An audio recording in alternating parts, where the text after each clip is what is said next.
There's one or two missing, I guess. Wow. But his name is engraved on the back. Real ivory. Yeah. He won the checkerboard contest. I guess I always thought he had it made. And this is him right here. That's him. Sam Miller. Sam Miller. Now, I was, did some things, some newspaper articles. He was overcame by smoke twice. Yeah. And then he was in an apparatus accident. I think Captain McCarter remembers them talk about. I saw that in the newspaper. Yeah, he was telling me about that. I didn't know about Your it. dad was on the truck. He wasn't driving. I think you're. Who was driving? Stubblefield. Stubblefield. Yeah. Yeah, see, they had cobblestone there going under the underpass there at the bridge, and every time it get wet, it was slick. And of course, he was hard-headed anyhow, you know. And, he went down through there and made a horseshoe out of that. Stubblefield. Yeah. Wow. See, I remember we were talking about this morning. I shared with Larry earlier, Memorial Day thing they used to have at Central Fire Station. They'd take a truck from every station. Yeah. And I got to ride the truck from Southside down to Central Fire Station, and from there out to the battleground where they had the picnic. Anyway, I'm so glad we got to do this. All the material here it's unbelievable. And of course, Captain McCarter here and his son. I'm glad he came. Captain McCarter is a legend in the Greensboro Fire Department. Okay. He's one of the oldest, and he was my captain when I was a rookie. Oh, really? Oh yeah, he taught me. Yeah, then he was my battalion You taught him chief. everything you know. Then he was my battalion chief. Well, but he taught me a lot of things and helped me to get where I went to battalion chief. A lot of taking care of your people, and Yeah. Captain McCarter is loved, and of course Kendall, the whole Well, I family. played on the fire truck when they Yeah. were. They wouldn't let us play on it. Oh yeah, It was my cleaned brother. up and in the firehouse. And now Daddy did take us upstairs to where the guys slept. Because when he worked, it was on 24 hours and off 24 hours. So every other night was spent at the firehouse. And I can remember going up to where the bunks were and him bringing me down the pole. Well, And that was exciting. now that was at Southside Yeah, Company, Engine Southside. 4. Yes. I wonder how many stations do you remember at your dad? Is that the only station he served at? As far as I know. And talking to your brother, your dad served in World War I and was gassed by the Germans. I understand that. Yeah. I didn't remember I did that. Yeah. I knew that. And that came back, and of course, I've got a photo. It looks like of him on. Looks like one of those 1926 American LaFrance at Southside Hose Company, which was Captain McCarter's favorite company, Engine 4. But you had to get on before, and then the driver will get on. Because the steering wheel was, Read that. That might not be This something guy you right want to here, use in things. But you talking about spending the night, this guy right here, Chief Barnes, he spent every night at the fire station. He didn't have a car, he walked from McAdoo Street up to Central Station and spent every night there. As long as he was there. And then he retired, then he took a shovel and made his garden, spaded it up with a shovel. He lived right by down from Engine 4. Well, there is a picture of a house that was next to the firehouse. And in going through things, I found a whole lot of copies of this house. Where is it? I don't even see it now. But the house that was next, big white house that has columns, that was, there it is. I don't know how many of these I found, and some of them had snow. I do not know the significance of that house or why we had so many pictures. But Just a obviously, beautiful house. yeah, I don't know Well, what. see, back in Ashburn Street was a main street, Yeah, but it didn't take long to go down. Mm-hmm. See, everybody didn't lock their doors. It was very affluent houses there. People that Oh, that yeah. Well, Jim Melvin. That is funny. He was Yeah. raised down there. Jim Melvin had just passed away. Yeah. Was raised there. That's pretty. so he wasn't always. This was this may have been an accident. This must have been the way they wrote people up. Oh, okay. Yeah. What does it say? It says, it seems that Mr. Stubblefield was not on the job when the above alarm came in, and the second driver, James Lowe, had not been informed that first driver was out for the present. That Lowe did drive to the location. However, Captain Shaw ordered him to do so, and after the return trip was made, there were some words between Captain Shaw and driver Stubblefield, and ending in driver Stubblefield's informing Captain Shaw that if I was not giving you satisfaction, Captain Shaw, to give me his time and he would go. However, this was not done through common courtesy of Captain Shaw. That's great. Well, that seemed like it got written up. Yeah, he got wrote up That was in Frank Shaw. That was. May the 19th of 1928. Now, what if that's Frank that went on to be the fire chief? Frank D. Shaw. It is. Look, and here's the picture. Yeah. Yep. He was the chief. I don't know what year Now, this. Paul You Shaw got a was picture of the chief. that, Brian? Yeah, Paul lived in a community I grew up in. Yeah.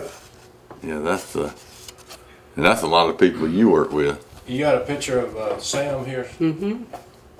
In that was made on our front porch. That was the last picture he had. Yeah. made. And he had his dress, that's the way they went to work other than a jacket. They Really? dressed up. Oh yeah, the tie. It was a Oh, tie yes. thing back in the day. Oh, yes. Yeah. That's Wow. him right there too. Get his retirement. She Is said. this him in the middle In here? the middle, yeah. And he was just in his 50s. I had my first I think haircut there. in that Wow. barbershop right Well, there I close So to where the do you live? Do you fire live? station. I live in I don't Hudson, remember, which I is up remember my mother between telling Hickory about and I wouldn't be Lenore. still. The guy that clipped my ear with the clippers. Mr. Montgomery's. Yeah, Yeah. He cut his first hair. did Cut, yeah. He had that barber shop there for years and years and years. he? Yeah. And it was about 50 cents to cut your hair back in. How many people you wrote up like that, Larry? I thought that was funny. I don't know if I've ever written it like that. Now the other pretty little neat. piece of paper over right there, it has something. This is a to picture do of when with you that. if you did something wrong, it got wrote up. And How they did. according to the bylaws, you could be fined. You Yeah. paid fines for certain things. A few questions that I'm a retired battalion chief, Larry Cockman of the Greensboro Fire Department, and I'm chairman of the Remembrance Committee for the Greensboro Firefighters Historical Society. I am Dottie Miller Almond, and I live in Hudson, North Carolina, which is between Hickory and Lenore. And we're talking about my daddy, Samuel Alexander Miller, who was a Greensboro fireman for many years.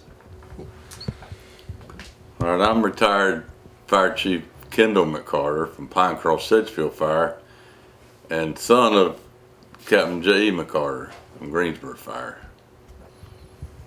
I'm J.E. McCarter, retired from E.G. Company No. 4, Garl Street Estates. And you worked with Sam Miller, right? Did you work with him at all? No, No. I just heard all about him. Oh, you just heard all. No, he was for my day. Yeah. You worked with people who worked with him. Yeah. I know somebody knows somebody, right? Yeah. I'm David Miller. My father was Samuel Alexander Miller. I have his middle name, Alexander, but have a lot of good memories about Southside Baton. While you're there, David, one thing that your dad was one of the original first Greensboro firefighters that started in 1926. Correct. Yeah. And as far as I know, right now you're probably the only living, and your sister, descendants of one of those firefighters. There might be some out there, but we don't know where they're at. Yeah, well, I'm glad we're still here. And this is my wife, Donna. Hello. Hey, Don. It's nice to meet you. Glad to meet you. This is a picture of his first, I guess his last last paycheck. Look at that. I mean, oh, is that I there? don't know how they paid him that much. You? No. $118. I've got a question or two. Do you know where was your dad born? When and where your dad was born? He was born in 1891 in Rural Hall, Okay. Forsyth County. And then how did he end up in Greensboro after he got out of the war? Do you know how that happened? I have no idea. Like I said, I was about 7 or 8 years old when he passed away, so I wasn't very inquisitive about Right. stuff like that. Most of my memories are experiences with him more than anything else. Do you have things? Yeah, Mother always told us that when Daddy was about 11 years old, his mother passed away. And his daddy just could not manage taking care of the children, and that they broke up housekeeping. Okay. And Daddy was more or less on his own from the time he was 11 or so. And we think that's probably one of the reasons he went into the service as young as he did, and served militarily for a couple years. And then some records we have traced him back to working in Winston at several places. And then in 1926, the census in Winston shows that he was not working there anymore, those places. So we assume that's when he moved to Greensboro for some reason. Okay. This year we're celebrating in Greensboro our 100-year anniversary, and I think this will go hand in hand, since your dad was one of the original firefighters from 1926 when we first got our, I guess, paid department. Anyway, pretty good. To be over here, to be with you guys, to do this. I got a few more questions, and anybody's got questions, just fall right in there. What were some of the things that maybe your mom or passed on about his experiences about being a firefighter? Do you know anything that you heard, any tales? Or of course we've seen things where somebody got written up. We got all these photos of, and some that went on to be the fire chief of Greensboro, Frank Shaw, our first fire chief. So this is outstanding, and it gives me cold chills, to be honest with you, to be in the room here with all this history here, and Captain McCarter being one of our oldest firefighters, and the legend he has, and he has connections to. Hear stories from some of the fellas that were older fellas, and he was a young fella starting out, and now he's the Lord has left him here to be part of this, and I'm grateful to be over here today. So do you have any memories that you might, I know you just told it, this was the uniform that they wore to work, the shirt and the tie that started out. Anything else y'all remember or hear about station life? Anything stands out in your mind? I can remember the brotherhood of the firemen. Yeah, were just, yeah, they didn't pay Social Security back then. Okay. There was no Social Security at all. And I can remember some of the firemen coming to my mother's house and saying that they had a fund and that they wanted to help give her some money. Wow. To help raise us through the years. It wasn't a significant amount, but she was a widow and didn't work, and it helped an awful lot. And when I graduated high school, some of these men, and it could have been Shaw, or I get all their names and faces mixed up and can't remember. They came to our house and they offered to pay my way at UNCG for 4 years. Wow. If I would stay at home, and be I was young and impulsive, and I wanted to go away to college, so I did. I did not accept their offer, and I've kicked myself many times for not. But they were always supportive, and they would check on my mother. And I think that's something that's in the fire service is there. I hope it never changes. Sometimes we don't know if they're as close as they used to be because of technology and some of the ways that we used to stay in dorms, and now they have their own individual cubes, and they stay. And I don't know, it's a lot of changes, but the brotherhood and sisterhood there, it's still there. We hear some stories about helping people, and we stand with each other regardless of which department you're in. A firefighter is a firefighter is a firefighter. And I used to go to the fire academy in Emmitsburg, Maryland, and we had different accents from different parts of the country, but you shake the bag, we all come out at the same time. Because stories like what you just told, has been repeated through the ages with the fire service, and I'm so glad that personally, and I know the rest of the firefighters, that I think being a firefighter is God calls us to be that. That's part of our nature to help people. I think it is and, too. Anyway. And that's where they play checkers, out behind the fire station, back on that cement and in the grass, back behind the fire station. You know, I've heard they've mentioned the porch needs to be replaced. Oh. The next day, all that shift would, all them firemen would replace the porch. Yeah. At no charge to nobody. If everybody got the stuff done, and at an older house that's still standing, I reckon that might be the porch that was put up by the firemen, and that's just the way things did. And as a kid watching them guys do that, as I grew older, you can see a little bit of that leaving, but it's still there in a different way. So. Well, you're talking about the checkerboard here, and he won the city fire department checker championship, and this is the original board and the checkers. You know, back then they had downtime, and the changes now, they have so many, me and Brian was talking about the call load over here, so many medical calls that they go on now. At the most station, it was not the busiest back in the day or busy as ever, and the medical calls picked up. So it's been a lot of changes. They don't have time to play checkers too much anymore. What a shame. In fact, I don't even think they play checkers They anymore. probably don't. But they have their phones, and they play games on their phone, which is part of where we're at in our culture. But they don't have a lot of downtime like they did back then in those days. But still, the brotherhood and sisterhood is still there. One of the things that we were talking about before you guys got here was the Firemen's Club. I remember that, and remember in the fall of the year they used to have this big Brunswick stew. I think it was a fundraiser, and I remember my dad taking me out there, and Sedgefield was the cook, I think, and a lot of the guys would bring their guns. They'd go out and kill rabbits and squirrels and bring to put it in the stew, and he would be always the one who would clean it. Well, Dad would leave me with him. They wouldn't let me go hunting with them, but he'd leave me with him while they were out hunting and shooting game for the Brunswick stew. I guess a lot of people, I don't know, now a lot of people wouldn't eat it if they knew there was wild game in it. They wouldn't know how to cook it. Fireman's Lake. And to me as a child, it was so big. It's called the Fireman's Lake. Yeah. Wow. Yeah. Was it the one? They were.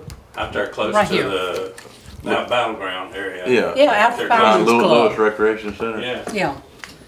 And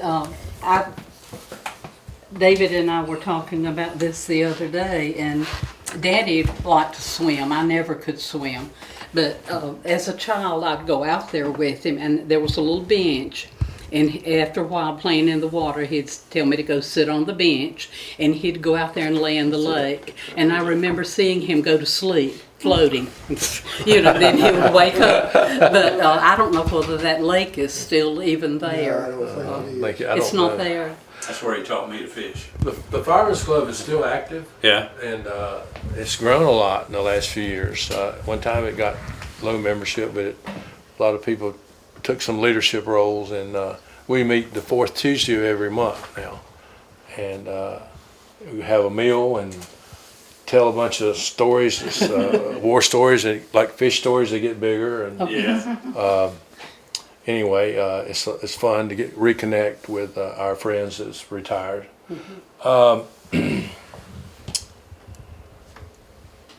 How did you feel when you visited the firehouse? I loved it. How did it make you feel? I loved it. Yeah.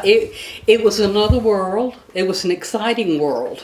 But we knew we better not touch the fire truck because it had been spit polished. They kept it shiny, and you didn't get a fingerprint on it, or it was ready to go for the next time. I remember the thing that when you walked in the fire station, there was a certain smell that you could identify with. Any fire station you went in, I don't know if it was the rubber tires or what it was, but there was a certain smell that identified you were in a fire station. For me, it was a kid. And I remember watching the guys cooking some meals there at Southside, surprised me. One of the things that was neat, my mother was a good cook, and when Dad was home, we had homemade biscuits every meal, and the days that he was off, she either cooked a pie or a cake. So we loved seeing him getting off work. Some things never change. I know I used to get off some, and of course Captain McCarter taught a lot of us how to cook, but that tradition still goes on today, I'm sure. Any other I've asked some questions. Brian, you thought any, or anybody else got questions that you'd like to ask about? I don't remember that, but now there's a picture there of the picnic. And this is out at what? We called it Battleground Park. At Battleground Park. And it was right across the street up the hill from where the you could swim. They had a bathhouse there, and you could swim on that little beach. But up across the street and on the hill, there was a ball field, and they always had the big picnic shelter once a year. And it was cookout because my mother fixed chili to take. And so that's a picture of the people that were there at the big picture there. You got a picture of that? Is, right. Is it this one here? Yeah, that one. Mm-hmm. And David and I are there, and Mother, but I don't see Daddy anywhere. So this may have been the year or so after he passed. Yeah. This is wonderful stuff. I wouldn't call it stuff, but history. When I was a young firefighter, I wasn't interested in history as much. I had 3 kids and working 2 or 3 jobs and a lot going on. But as I've gotten older and became part of this history, and we've got a thing now that we interview our retirees. We've interviewed 92 retirees, and it's equal to over 2,800 years of service. Great. Captain McCarter, actually, he told a story about me driving a truck. I won't repeat it here again, but I was his driver driving for him that day, and it was kind of funny. But anyway. Well, my Go daddy. ahead and finish it. All right, I'll tell it. But I was driving the truck and trying to learn how to double clutch and shift, down shift, up shift, and they were teaching me. And I was going up Elm Eugene, and looked over at Captain McCarter, and Captain McCarter was laughing, and I said, "What you laughing at?" And I must have had my finger near my nose or something when I was driving. He said, "The only man I ever seen drive a fire truck and pick his nose at the same time." You're multitasking. Yeah, I was, and he told that on his interview, so I guess it's part of our history. But, You that were was, talking about traveling. Hand me those 2 little booklets right there that are about half together. This one right here, it starts with Acock Street. This was something that Daddy had to keep with him that told him where every street in Greensboro a was. run book.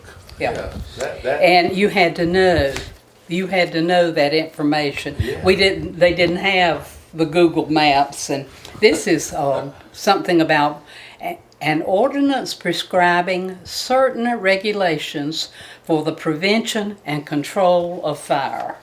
wow. That they had to teach or share or something, I don't know. But this always fascinated me. How could you learn all the streets in Greensboro? Well, that was one of the main responsibilities of a driver, to learn his particular territory. Yeah. And that tradition now still goes, but they do have, like you said, the computers and gives them direction, all kinds of different things that I'm not even up to date with now, but it's a lot of changes there. This is important. We don't need to lose our history and things like this. If we hadn't, God allowed this to happen, some of this stories would have been lost. I think this is important to bring this back up. And We have been talking about that. We both have children. They're not even interested in family pictures much, you know. Right. They've got pictures on their phones, and life is just different today than it was when my mother did this and she rolled up things, we have one in here, one of the big pictures of the up at Central Station. You do? Yeah, I framed it for David and gave it to him one year for Christmas It's on after the wall Mother right died. there. You We know, didn't know it existed. Yeah, it's Good, man. I tell you what, it's unbelievable. Look at that letter right under your notebook right there. It is a letter to Dad from the mayor of Greensboro. Who was the mayor? let's see. What was I can't remember what his name was Oh, now. It was 1931. Whoops. and you're dropping gold, he says. It feels That like might that. have I had a that might have been feeling- Shank. Reading This that, is I the- had this is a feeling letter that from the maybe he mayor. wrote that to every, Right here. in 1931, wrote a letter like The that to every mayor was fireman in Greensboro. Paul C. Lindley was the mayor. It's dated December 23rd, 1932. 32. Said, You wasn't here yet. No, I wasn't born yet. I tell you what, Kendall, you can read that better than I can. Read what it says there. All right, December 23rd, 1932. Mr. S.A. Miller, Fire Department. Dear Mr. Miller, if this were my last, I would share it with you as a token of my appreciation of your loyalty and good work for the city of Greensboro during 1932. Merry Christmas. Paul C. Lindley, Mayor. And in it was this, That little gold thing. that little thing that says 24 karat. You want to get a picture of that? This is hard to believe, all this stuff here. Yeah. Yeah. Well, you know, it's probably some more of this out there we don't know about, Yeah. and maybe never know about. But one thing that's interesting to me that I talked to Carol Key, Deputy Chief Carol Key, the other day about at the end of our 100-year anniversary, we need to put a time capsule of things and open it up 50 years later. Well, I won't, none of us will be here, but things like this, some of these things would be in there. You know, something that's saved, it tells what was like, and then 50 years later do it again. And she's all for that, so I think that's going to happen. But But so many people don't know anything about this, Larry. I mean, this here is something that I've never heard of like this before. right. Really? I mean, I've heard of a lot of tales and so forth, but nothing has ever occurred to be involved with something like this that far back. Now, he was telling me that Bill Osmond was his cousin, and Paul Barbie, so I mean, I remember them Yeah. very well. But if I had to been out here, I'd never known that. Paul Shaw was one of my Sunday school teachers when I was a kid. Now, what church was that at? Florida Street Baptist in Greensboro. I didn't remember that he went there. McCarter, Mac, you grew up down in that area too, didn't you? Is that where you? Where did you grow up? I can't remember where you grew up. You were a little boy. South Greensboro. Okay, so that same area. Yeah, So back in- Glenwood area. Back in, you didn't lock your doors or didn't have air conditioning or nothing. See, the first day of spring, we opened the doors at the fire station. We had to pull like the old horse drawn, and the back doors was open, and they were never closed, day or night. And we haven't had no problems. Yeah. Times have changed. Yeah. I can remember the house we lived in on Gregory Street. You go off on vacation, never lock the house, but it didn't do any good to lock it anyway because you could go to the Five and Dime and get a skeleton key that would open any house in the neighborhood. So y'all grew up in Glenwood. Yeah. Yeah, they did. We ought to go there now and see what it's like. I know. My house that I grew up in is still there, and it was for sale one time. I'm in the ministry, and I went to visit hospitals in Greensboro. And I thought I'd ride through the community, and saw it was for sale. And I called a real estate lady, and I said, "Can you show me that house?" And she said, "Yeah." So she came out, met me out there, and I walked through it, and boy, it brought back some memories. I could remember exactly where I was sitting when they called from the hospital and said my dad had passed away.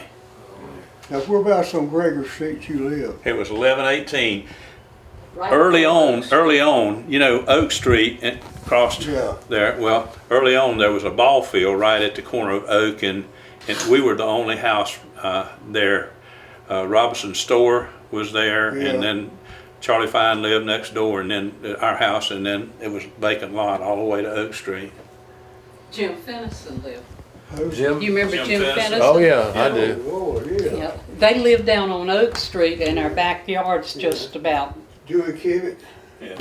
I don't know, His widow, daughter. his daughter is a member of my church. Jim Fennison. Yeah. The And I EMS, used to babysit her. Yeah. Oh, wow. And Barbara. So you have connection to EMS? Is Barbara still living? I don't Yes. think, is She she? is. She's still. I can remember one day Jim was working, and Barbara evidently burnt some trash or did something. And it got out of hand, and had called the fire department. And Just on I Oak could, Street or when they was yeah, on Battalion? she was on Oak Street then, and just wringing her hands saying, "Oh, Jimmy's gonna have a fit." They had to call the fire We call department. it fatso. Did In the you? fire department, that's what we call him, fatso. Oh. Because he would cook and sweat and wipe his brow like that. They were good people, good people. He was, Jim Fennison was really great. Yeah. In fact, Barbara and Jim and I, we took dance lessons together. Did you? Wow. So he left the fire department and went to be the chief of the airport. Said every day and night, he cried every night because he left the fire department. Yeah. And then he got EMS. He was part of the EMS Yeah, in leader. fact, he was the first He was the director. of Yeah, EMS. first director of EMS. And I babysat all three of their children at one time. Good old Jim, he was a great guy. Boy. Yeah, they were good people. But that's part of the fellowship, you know, the brotherhood. You know, my mother thought that was fine for me as about an 11 or 12-year-old to go down there and take care of those three children. Because Jim was fireman, they were good people, you know, you trust. Fennison. They were. Ernest Jones lived right next to him. He lived on the corner. Yeah, Roy lived on. Roy the C. Yeah, Roy, yeah. You talking about Johnny's daddy? Johnny's daddy. Johnny, his son, Johnny West. Yeah, Johnny worked for with me. Daddy. And, He was the youngest, You talk I think. about, he was one of the best. But every day when he got off of work, his daddy put a paintbrush in each hand. Because Roy C. was a painter. He Yeah. was, he was. I worked with Johnny some too, 11. That was good. Johnny was a hoss, son. Yeah, it was. He died at an early age, Joe. Yeah. How long you been in the ministry? 1971. There's the history of my ministry, the churches I've been in, and my son-in-law did that for me. That's After nice. 50 years of ministry. Well, you know, David, I think God put us together. I do believe too. it's divine intervention. I know I've became real interested in the Greensboro Fire Department history, and I've always loved the fire department, still do, just like McCarter and his sons, and Captain McCarter. But I believe God brought us together till we could do this. Yeah. And you being a minister, that reinforces my belief even more. I'm gonna get emotional if you don't watch out. I'll cry when you're in a heartbeat, but I think I cry more since I got older. I don't know what. Yeah. But anyway, this is good. Any other questions that might have? I want to just mention that Daddy died of lung cancer, and Mother always said that she felt like these two fires that he was in, one she called a chemical fire, caused it, but he was also a heavy smoker. Well, you know, there's a lot of things going on now in the fire service about a line of duty death related to cancer because of all the things we're exposed to and have been exposed to through our careers. Firefighters die of cancer, certain types of cancer, and one of them is lung, greater than average population still yet today. So there may be, and I think it is. And back when I was young, and of course, McCarter was my captain back then, our rite to passage was how much smoke we could stand. And if we would go on into fires and stand there with the older guys, and if you couldn't do that, then you kind of wasn't a good firefighter. And so we knew we had to do that to be accepted by the group, and that was always a challenge. But that was part, I think, of what caused it. We don't know if it caused some of our health issues. Right now, I know my knees are gone and some of the things from doing a lot of things. But Well, they didn't have the protective clothing. No. Even No. that. You had to buy your protective clothing. The city didn't furnish it. We had to buy it. I don't recall Daddy ever having any. Yeah. You know, I never remember seeing anything, but maybe boots. Or heavy, I've got his heavy duty raincoat. That's what I call it. So it's like a raincoat. Half wore raincoats. It's got Yeah. J.E. McCarter on the back.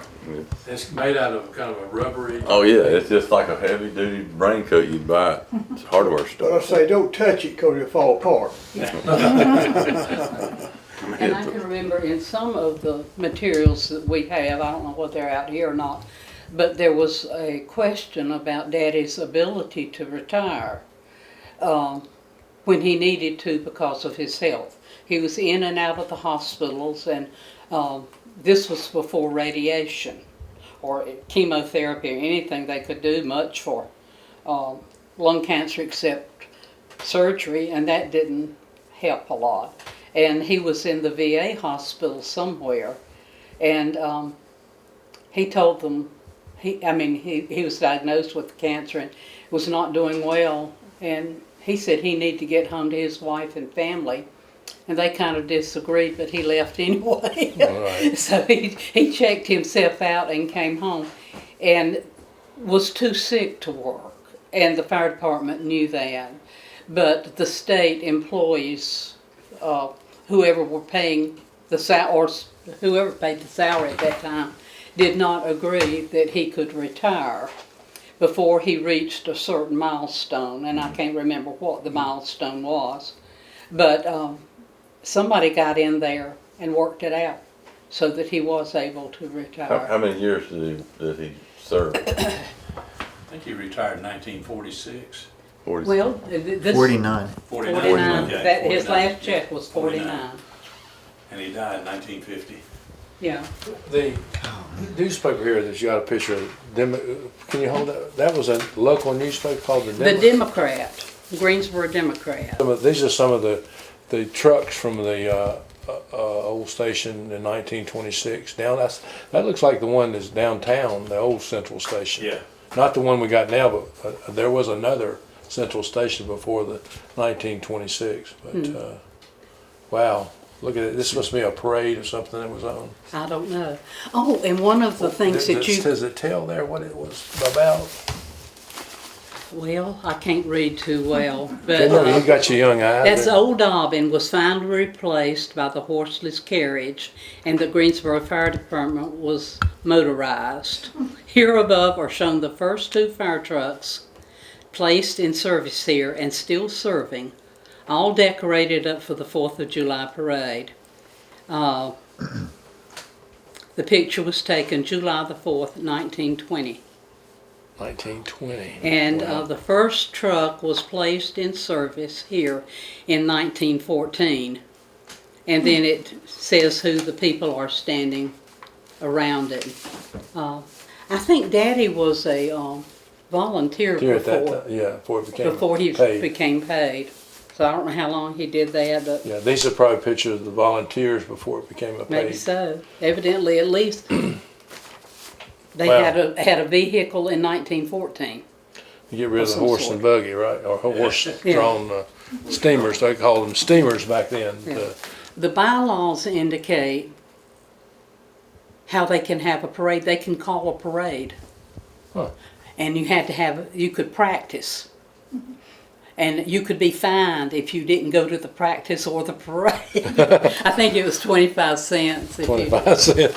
So, Wow. and this isn't of the whole fire department. This is just of Southside. What's the date on that newspaper? Right? July the 3rd, 1947. Okay. The Democrat. But you know, the pay is so much different now than it was back then. When I went to work, it was $232 a month, but now it's like 4,000 something, ain't it, a I don't month? know exactly, but I know my son-in-law does pretty well. Yeah. My son-in-law is a Greensboro firefighter. Well, now. it's a dangerous job. Yeah. It's a dangerous job.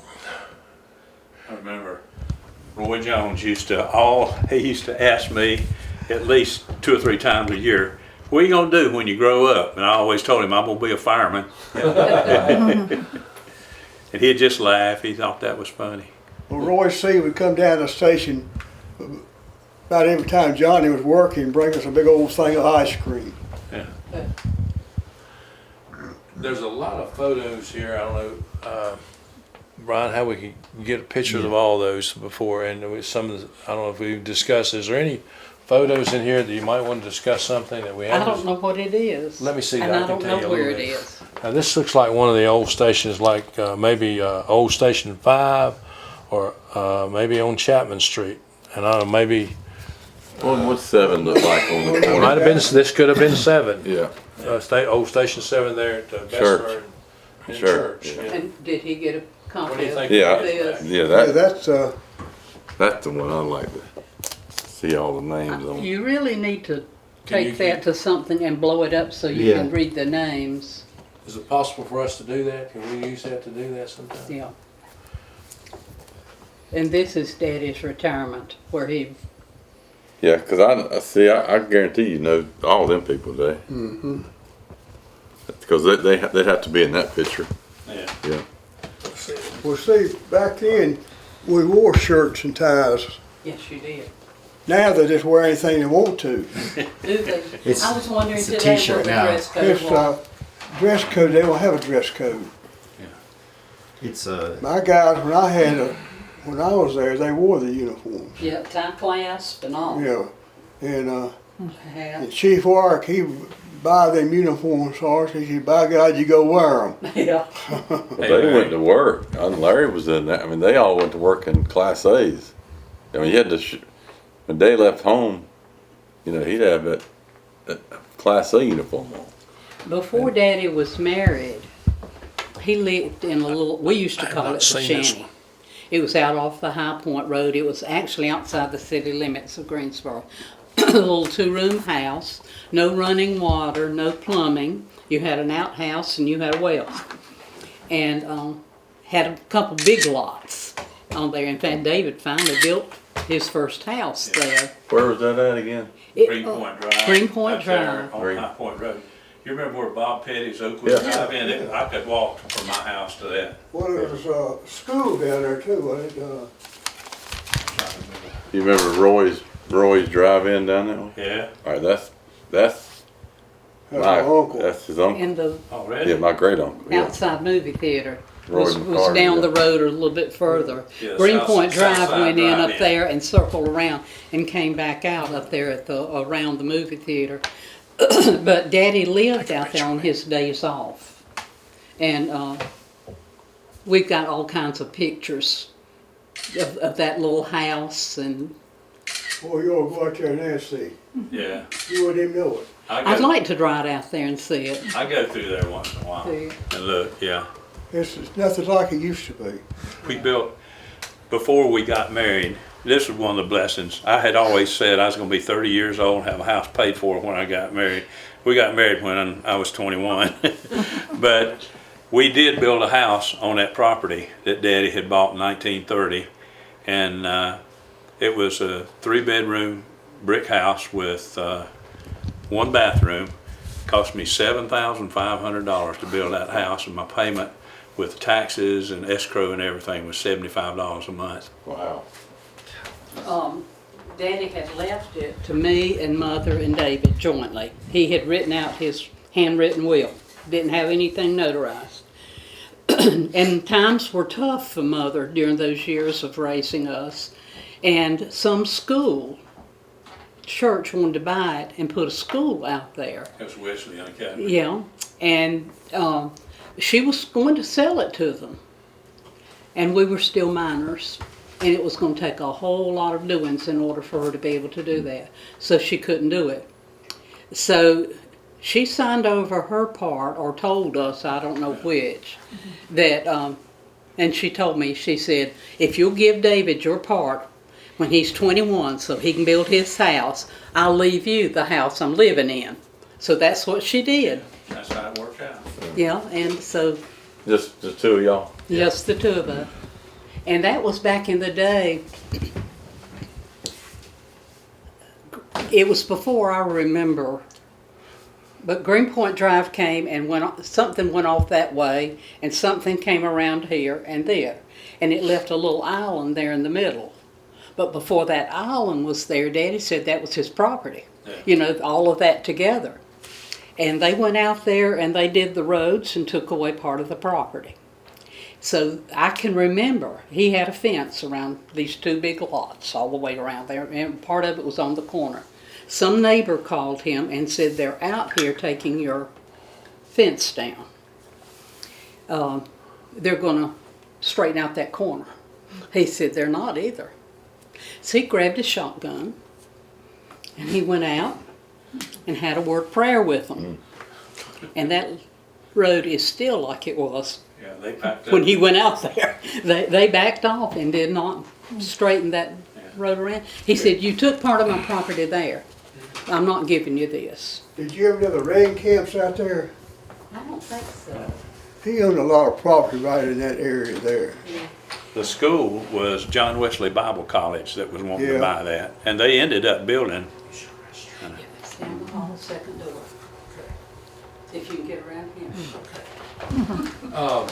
What's the significance of this is the bylaws of Station 4? Yeah. Okay, old south side of India, bylaws of the station. It's very interesting. Okay. I don't remember seeing that until I was going through Mother's stuff. And I haven't read all of it, but in there it talks about the fines for certain things and what you do for parade. And What about this? Is this the hymnal here? What's the significance of It's that? just laying on that stuff. To You- hold those This is fire college. Mother certificate kept that in those things in a From, plastic bag, from rolled up. 31. Yeah. Fire College? From Fire College. Who was the director, does it say? It says, it says Sherwood, it looks like Bonnelly. Okay. I have at least 2 programs from the Fire College, and I can't find them. They are red covered about that I'd big. like to see those. Well, I'd like to find them. Does it say where it's at, the Fire College, where it's located? Started off in Wilson, didn't it? No, just from North Carolina. The program did say that I Wilmington, had. this one was in Wilmington. Mother had these rolled up in the top of her closet, and we found them after she passed away. They were tied together with garters, if y'all know what garters are. Asheville. It went around to different places.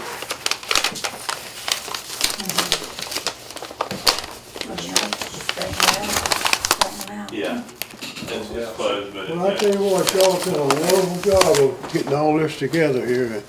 I never would have dreamed we'd have seen something like it. Do you remember what your dad was like? Oh, what he was like? Yeah. Oh, yeah. You did what he said. He was very loving. He was funny. He had false teeth, and I can see him.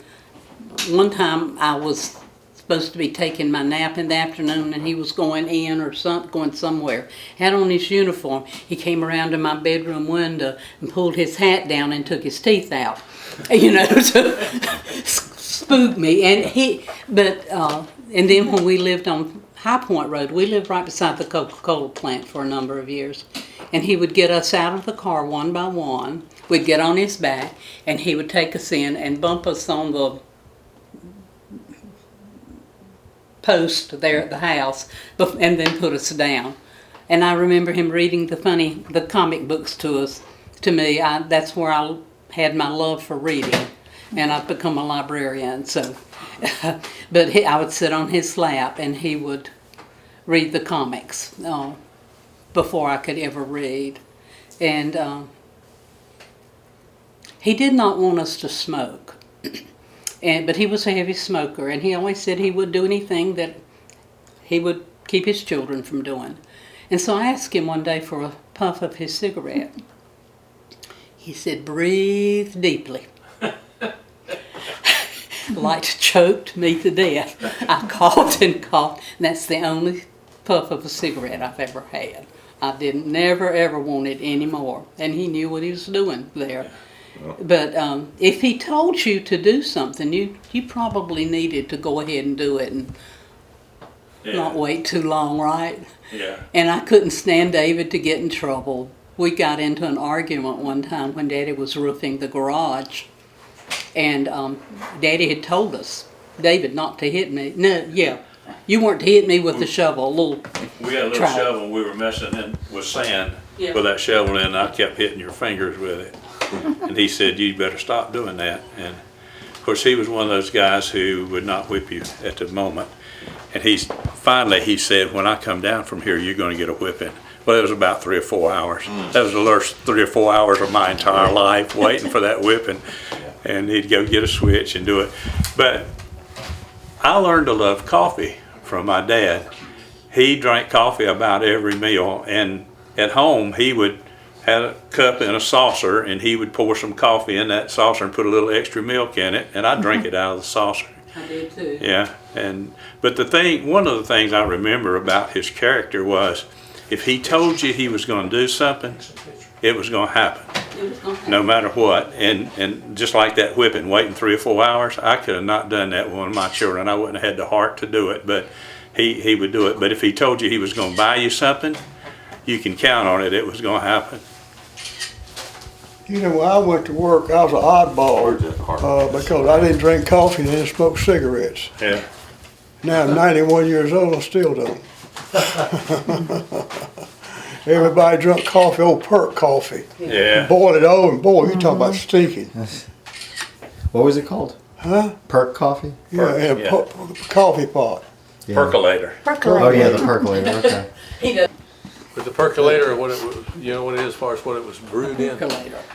Called It percolator. had an insert into the coffee pot, and it came up and it bubbled up through this little glass thing on top, and you could see it. My grandpa perking. had those, yeah. Yeah, you boiled it on the stove. He got this old black coffee. I don't know what kind of coffee, what it was. Probably 8 o'clock. That's Or maybe 8 o'clock Louisiana. coffee. Louisiana, that's it. Had that chicory in it. And he'd pour it in there and turn the stove on high, and he'd boil over and stink. That's something you need to take and make a copy of. Yeah. I never cared for coffee or cigarettes. And also, I was showing him Daddy's had carved his name on the back. It's heavy. did you get one of the tiller trucks? I did. Got a good one of that one. I'm gonna take that and get it blowed up. Did you get one of them? No, I didn't color? get that You wanna Yeah, get that one? there, you know, he and I. Now this is one, I don't know where they got I'll this back up for picture. We went through there one Somebody day, he came to couldn't the believe house how after it's Daddy changed. died, and I Oh don't know, yeah, you know how- it's different. You wanna get that one? Did you know Get it blowed Sprinkle? off of it. He was my first captain, Was he? Lonnie Sprinkle, Lonnie Sprinkle, yeah. long play Sprinkle. They used to live down there on Glenwood Avenue, right at the end of the ballpark. House, yeah. Yeah, And they He did. had- You talk about a fine man, he was one of the best. yeah, He was my first captain. yeah. We knew him. What is that thing? My sister was friends with And his daughters. then he He's was done my Ancestry.com. chief later on. Yeah. He moved on up. Get a picture of the check. Lonnie Sprinkle, LP Sprinkle, Solid out Yeah. there. long play Sprinkle. He was a great guy. See that moon pie thing up there on top of it? My Yeah. daughter gave me that. She didn't have any idea I knew who Moon Wyrick was. Moon Wyrick. She didn't know who he was either. And I thought, well, I'm gonna keep that, but just because of Moon Wyrick, you know, that's how he got his name, eating moon pies. I'm like you, Larry, I think. I tell you what, The Lord brought us together here. how he got his job as chief for hollering and cussing. Yeah. Yeah, that's what everybody said. I know, sir. Larry, I think the He, Lord brought us back together. when he was just a fireman, he was all he I did think he was sent holler and y'all to- cuss. Really? Thank you. But he hired me, and I tell you what, he was a I great believe he guy. does that. My husband was a minister of music and education. But he run the fire department. Yeah. No question. We were He in run the Southside fire department. Baptist. Now they don't do it like In that. fact, I can't No. remember. No. One of the old. It's so much firemen, different now. When I was working at Southside Baptist Church, and they were starting a daycare. and they needed the fire inspection. Great guy. And one of the older firemen came out there and inspected it. And when I told him who I was, I said, my daddy was fireman. He said, who was your dad? And I told him, and he knew him. And he told me, he said, your dad was one of the best people I've ever known. And that makes you feel good to know I somebody. bet your daddy had a shotgun. You know why? Because you're pretty. What does that have to do with anything? I don't know. It just made me think about it. Yeah, he had one. And he kept it in the back of his little car, coupe. Yeah. 36 Plymouth coupe. Yeah, and I told David I've got pictures of it. Yeah. We found some other stuff too that has nothing to do with. Do you know whose I've got some signature stuff that I found on Ancestry.com. Before he went, in 1917, before he went into the military, he was in Pennsylvania working in an artillery factory. And most of the people that worked in that artillery factory were women, you know, and they had an explosion, killed 139 people in that explosion. And he was a machinist, but I didn't know much about that. One of the things I regret in my dad dying young was the fact that I didn't get to grow up and talk to him about stuff, and like we're doing today. I never had that opportunity as a child. It never crossed my mind to question him. But see, Seven. Huh? You said you were 7 years old. But this was in his. see, think about it Went to now. Charles D. McKeever School, elementary school, Yeah. Where'd you go to college? right there on Lee Street. I Oh, went his daddy grew up Did in you? Wesley I Place. didn't finish. And I Get walked married. to school, back and forth to school, till I got old enough to get me a bicycle. I bought my first bicycle, saving up money from mowing yards. And, Now, what year was that you went there? oh my goodness, well, I was in the second grade in 1950, so about 48. Who was your teacher? First grade teacher was Miss Murphy, and Miss Murphy. She's a trip, wasn't she? oh, she scared me to death. She told my mother I was retarded because I wasn't a good reader. Miss Clary? Huh? Miss Clary? Yeah, I had grade Miss teacher? Murphy in the first grade, I had Miss Wagner in the second grade, Wagner, yeah. Miss Edwards in the third grade, I can't remember Well, who, Miss Phillips Miss was Reese in the principal. fourth grade. Are you Phyllis familiar was with the principal, wasn't she? a veterans organization called Hammond, No. is a man, Daddy was a member of the Cooties, principal, and I know. and they my mother's actually brother, are a when they had military my mother was a Cub organization Scout, for veterans, leader. or they I were. was in the Cub Scouts. And And, I've they got had in there where they would a go birdhouse around built and in visit, or context. Daddy Her brother would, had some of the me build a widows or birdhouse. families of And veterans, and see I what built they it. needed. with- And I got he did copies, most of the I work, think but it somewhere won first of place. checks I that they gave wrote, that to the but a principal. lot of times they'd write funny things in it. it. I've got one where they Yeah. made Grace trips to Community 3 Church. different Our places, church has been Columbia, South for several Carolina, years, and I don't know, probably several 10 or different 15 years towns, went and helped and cook to meals check for them on Wednesday people. night. And they Well, came back, feeding all them. were happy Are and you still in, feeling you fine still in church and didn't now? need anything at that Are time. you- But they had a hat, No, and well, I honestly, worked their for little Sunday, Monday, and Tuesday. insignia I worked was 3 days a a week. It cootie. ends up being And more I've than got that. a letter Not that was technically addressed, part-time. and the return address over here Yeah, I is don't something knit. I love Honorary knit I or do something like that at a mission work, street address. ministry, So evidently, to some of them senior didn't go by their adults names, they and went by hospitals. titles. It's just funny. That's a veterans thing. It's not I was anything to in the do with music it. ministry though for 50 Okay. years. I thought that was funny. I flunked the